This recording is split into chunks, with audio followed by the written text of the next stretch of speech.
बाल अवस्था अत्यंत ही संवेदनशील और संस्कारों को ग्रहण करने वाली होती है। जिस तरह बीज से पौधा बनता है, सींचने संवारने के बाद खाद, पानी, धूप के उचित समायोजन में पौधा विकास और गति को पाता है, उसी प्रकार बच्चा अनुभवों व अपने आसपास के वातावरण से बहुत कुछ सीखता है। किताबी ज्ञान के अलावा एक और ज्ञान का व्रत है जिसकी परिधि को नापे बिना बालक का संपूर्ण विकास संभव नहीं। इस संदर्भ में बाल साहित्य सत्य कहानियों का अमूल्य योगदान है। कॉमिक्स की तरफ बच्चों का रुझान उन्हें जीवन की समस्याओं के हल को जादुई चमत्कारों की ओर, अकर्मण्यता की ओर ले जाता है। अतः बाल मन की नन्ही नन्ही जिज्ञासाओं को सुलझाने का अवसर मिलता है सत्य कहानियों में। इसी उद्देश्य को समर्पित HFI की समृद्धि योजना के तहत एक नन्हा सा प्रयास।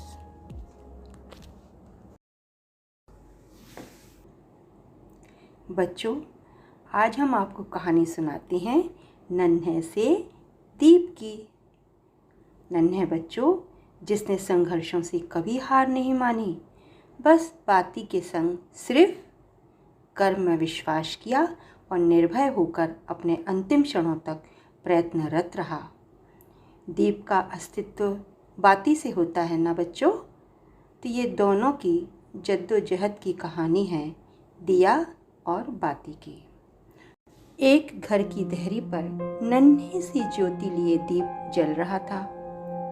उस दीपक ने अपने चारों ओर के अंधकार को एक सीमा तक हर लिया था। प्रकृति की अटखेलियों के बीच हवा के बहाव के साथ प्रदीप्त दीप का अस्तित्व खतरे में पड़ जाता। दूसरे पल वायु पंखों की दिशा प्रवाह दीप के पक्ष में हो जाती। दीप पुनः तम को मिटाने के संकल्प में जुट जाता। यह क्रम चलते बनते दीप बाती से स्निग्धता का विश्वास लेकर आलोक को बिखेर रहा था। अंधकार से लड़ने का व्रत चूंकि दीप ले चुका था। बच्चों, यकायक एक जोरदार गर्जन हुआ। बादल जोर से एक अट्टहास के साथ गरज पड़े। दीप फिर भी अपने कर्तव्य से बंधा रहा। विपरीत स्थिति में भी आत्मविश्वास से जी रहा था। इस क्रम के चलते बढ़ते तेज आंधी के साथ अचानक बादल बरसने लगे।